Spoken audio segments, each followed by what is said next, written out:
Hello guys, it's CRANK X1O. Today, I will show you how to make a trending reverse zoom edit on CapCut. Before getting started, like and subscribe to this channel. So, are you ready? Let's get started. Insert a clip first. Then go to Speed and click on Velocity and Customize.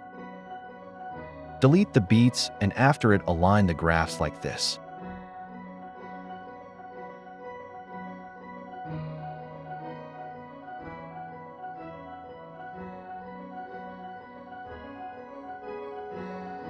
Duplicate the clip and change its speed drops like this.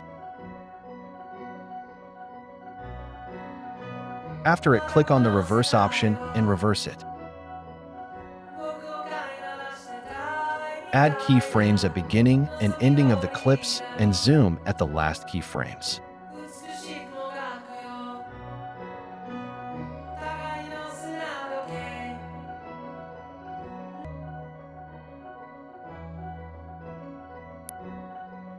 Follow these steps and here it's done.